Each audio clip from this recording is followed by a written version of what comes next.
السلام علیکم ناظرین، میں ہوں Talib Hussain Qureshi, lecturer education, premier government boys college Karachi سے اور بانی ہوں پاکستان انکلوسیو لرننگ ہب کا۔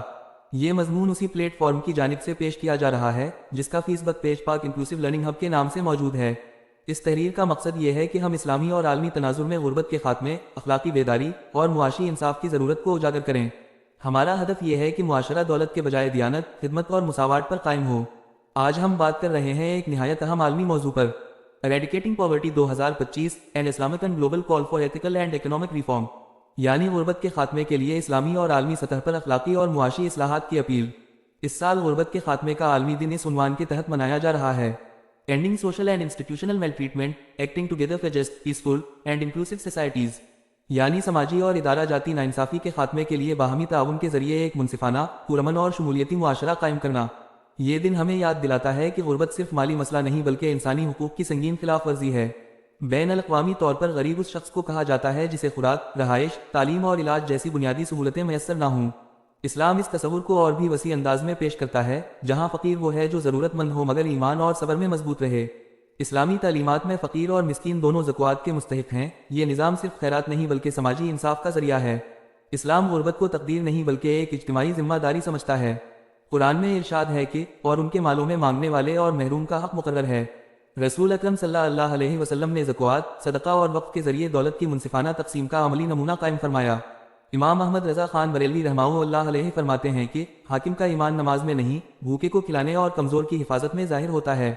پاکستان ایک اسلامی جمہوریہ ہونے کے ناطے عدل، مساوات اور فلاحی ریاست کے اصولوں پر قائم ہونے کا دعوے دار ہے۔ تاہم ملک میں غربت، بے روزگاری اور عدم مساوات کے بڑھتے ہوئے مسائل اس بات کا ثبوت ہیں کہ ہمارے نظام میں اب بھی اصلاحات کی ضرورت باقی ہے۔ خاص طور پر معذور افراد، نابینا شہریوں اور دیگر محروم طبقات کو معاشی اور تعلیمی مواقع فراہم کیے بغیر غربت کا خاتمہ ممکن نہیں۔ حکومت سندھ اور دیگر صوبائی حکومتوں نے فلاحی منصوبے ضرور شروع کیے ہیں مگر ان کے اثرات محدود پیمانے پر نظر آتے ہیں۔ غربت کے خاتمے کے لیے ضروری ہے کہ ان پالیسیوں میں معذور افراد کی شمولیت کو یقینی بنایا جائے اور تعلیمی اداروں میں رسائی کے مساوی مواقع فراہم کیے جائیں۔ اسلام کے نزدیک غربت کا خاتمہ محض ایک دن منانے یا تقریر کرنے سے نہیں بلکہ عملی اقدامات سے ممکن ہے۔ رسول اکرم صلی اللہ علیہ وسلم نے فرمایا کہ وہ شخص مومن نہیں جس کا پیٹ بھرا ہو اور اس کا پڑوسی بھوکا رہے۔ اس تعلیم کی روشنی میں مسلمانوں کی ذمہ داری بنتی ہے کہ وہ انفرادی اور اجتماعی طور پر ضرورت مندوں کا سہارا بنیں۔ موجودہ دور میں ٹیکنالوجی کی ترقی کے باوجود دنیا کے کروڑوں انسان غربت کی لپیٹ میں ہیں۔ دولت چند ہاتھوں میں مرتکز ہو چکی ہے اور غریب طبقہ مزید پس رہا ہے۔ فلسطین اور کشمیر جیسے خطے صرف سیاسی ظلم کا نہیں بلکہ معاشی اور انسانی محرومی کا بھی شکار ہیں، جہاں عالمی برادری کی خاموشی اخلاقی زوال کی علامت بن چکی ہے۔ جنوبی ایشیا کے کئی ممالک میں بدعنوانی، قرضوں اور معاشی بدحالی نے عوام کو احتجاج پر مجبور کیا۔ سری لنکا، بنگلہ دیش اور نیپال کے واقعات ثابت کرتے ہیں کہ جب حکومتیں عوام کے معاشی حقوق کو نظر انداز کرتی ہیں تو بالآخر عوام ہی تبدیلی کی طاقت بن جاتے ہیں۔ پاکستان میں بھی مہنگائی، بے روزگاری اور معاشی غیر یقینی نے عوامی بے چینی کو بڑھا دیا ہے۔ بلوچستان میں پسماندگی اور سندھ میں سرکاری ملازمین کے احتجاج اس بات کے مظہر ہیں کہ جب تک شفافیت، انصاف اور احترام مزدور کو عملی شکل نہیں دی جاتی، سماجی انتشار برقرار رہے گا۔ اسلامی معیشت کا سب سے بنیادی اصول ربا یعنی سود کی حرمت ہے۔ سود ایک ایسا ظالمانہ نظام ہے جو دولت کو چند افراد کے ہاتھوں میں جمع کرتا ہے اور معاشرے کی اکثریت کو محتاج بنا دیتا ہے۔ قرآن نے سود کو انسانیت کے خلاف اعلان جنگ قرار دیا ہے۔ پاکستان جیسے ملک میں جہاں آئین اسلامی اصولوں پر مبنی ہے، سودی نظام کا جاری رہنا نہ صرف معاشی تباہی بلکہ روحانی زوال کا سبب بھی ہے۔ اگر دنیا سے مکمل غربت ختم ہو جائے تو معاشرتی تعاون اور باہمی ہمدردی بھی متاثر ہو سکتی ہے۔ اسی لیے اسلام توازن کا حکم دیتا ہے۔ مقصد مساوات نہیں بلکہ انصاف ہے، تاکہ ہر شخص کو اپنی عزت کے ساتھ جینے کا حق حاصل ہو۔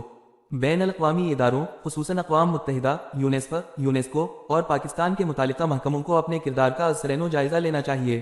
اعداد و شمار اور تقریبات سے بڑھ کر اب ضرورت ہے حقیقی شفافیت، جوابدہی اور شمولیت کی۔ اب وقت آ گیا ہے کہ حکومتیں، سیاسی جماعتیں، میڈیا، تعلیمی ادارے اور مذہبی رہنما ایک متحد پیغام دیں۔